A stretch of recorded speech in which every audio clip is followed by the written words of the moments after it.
Religion has actually convinced people that there's an invisible man living in the sky who watches everything you do every minute of every day.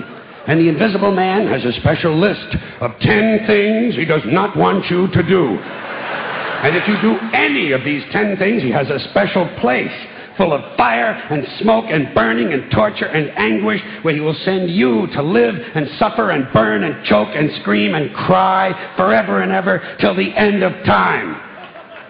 But he loves you.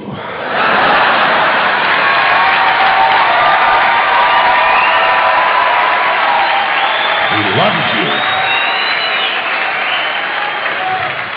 He loves you and he needs money. He always needs money. He's all powerful, all perfect, all knowing, and all wise. Somehow, just can't handle money. Religion takes in billions of dollars. They pay no taxes, and they always need a little more. Now, you talk about a good bullshit story. Holy shit.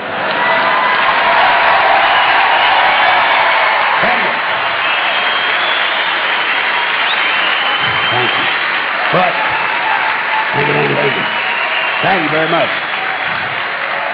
But I want you to know something. This is sincere. I want you to know, when it comes to believing in God, I really tried. I really tried. I tried to believe that there is a God who created each of us in his own image and likeness, loves us very much, and keeps a close eye on things. I really tried to believe that, but I gotta tell you, the longer you live, the more you look around, the more you realize something is fucked up. Something is wrong here.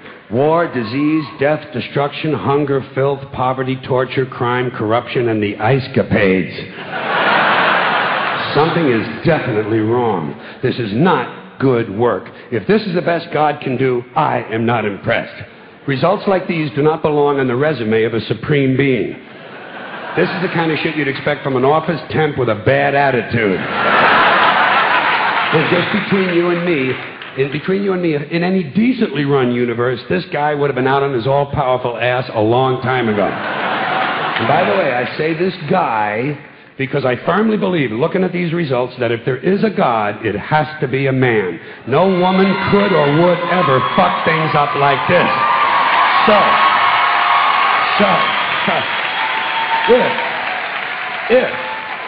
If there is a God, I think most reasonable people might agree that he's at least incompetent and maybe, just maybe, doesn't give a shit. Doesn't give a shit, which I admire in a person and which would explain a lot of these bad results.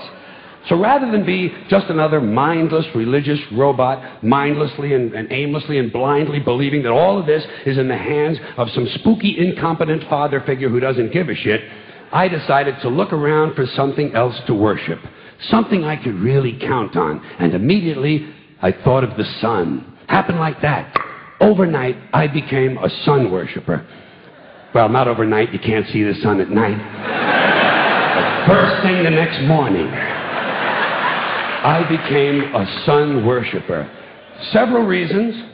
First of all, I can see the sun. Okay? Yeah. Unlike some other gods I could mention, I can actually see the sun.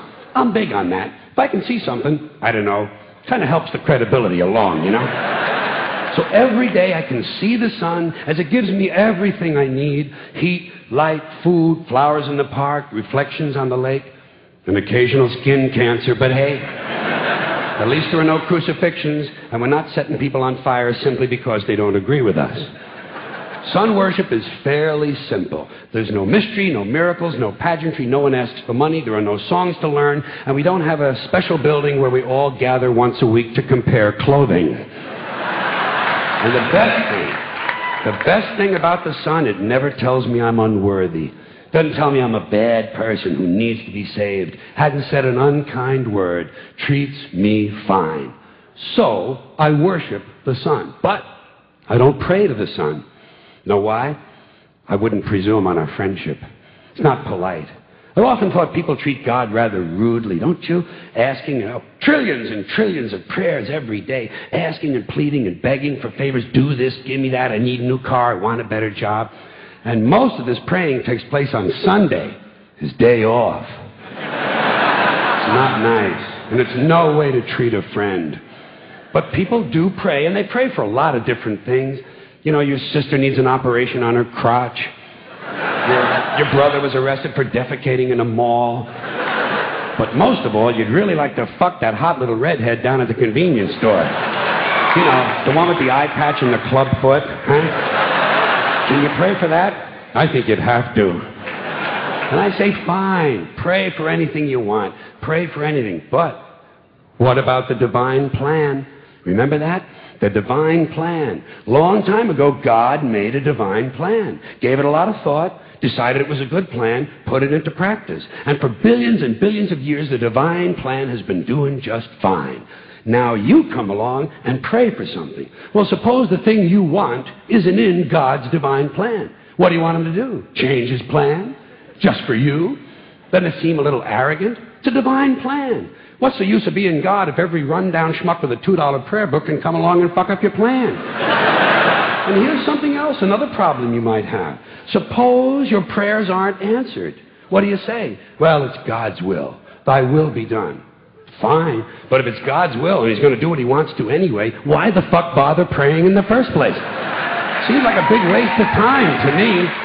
Couldn't you just skip the praying part and go right to his will? It's all very confusing. So to get around a lot of this, I decided to worship the sun. But, as I said, I don't pray to the sun. You know who I pray to? Joe Pesci. Joe Pesci. Joe Pesci. 2 reasons. First of all, I think he's a good actor, okay? To me, that counts. Second, he looks like a guy who can get things done. Joe Pesci doesn't fuck around. Doesn't fuck around.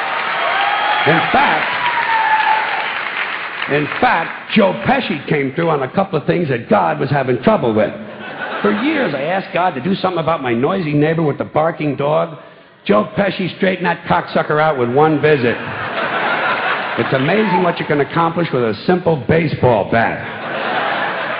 So I've been praying to Joe for about a year now, and I noticed something. I noticed that all the prayers I used to offer to God and all the prayers I now offer to Joe Pesci are being answered at about the same 50% rate. Half the time I get what I want, half the time I don't. Same as God, 50-50. Same as the 4-leaf clover and the horseshoe, the wishing well and the rabbit's foot. Same as the mojo man. Same as the voodoo lady who tells you your fortune by squeezing the goat's testicles. It's all the same, 50-50. So just pick your superstition, sit back, make a wish, and enjoy yourself. And for those of you who look to the Bible for moral lessons and literary qualities, I might suggest a couple of other stories for you. You might want to look at The 3 Little Pigs. That's a good one. Has a nice, happy ending. I'm sure you'll like that. Then there's Little Red Riding Hood, although it does have that X-rated part where the big bad wolf actually eats the grandmother, which I didn't care for, by the way. And finally, I've often always drawn a great deal of moral comfort from Humpty Dumpty. The part I like the best, all the king's horses and all the king's men couldn't put Humpty Dumpty back together again. That's because there is no Humpty Dumpty and there is no God. None, not one, no God, never was. In fact, I'm gonna put it this way. If there is a God, may he strike this audience dead.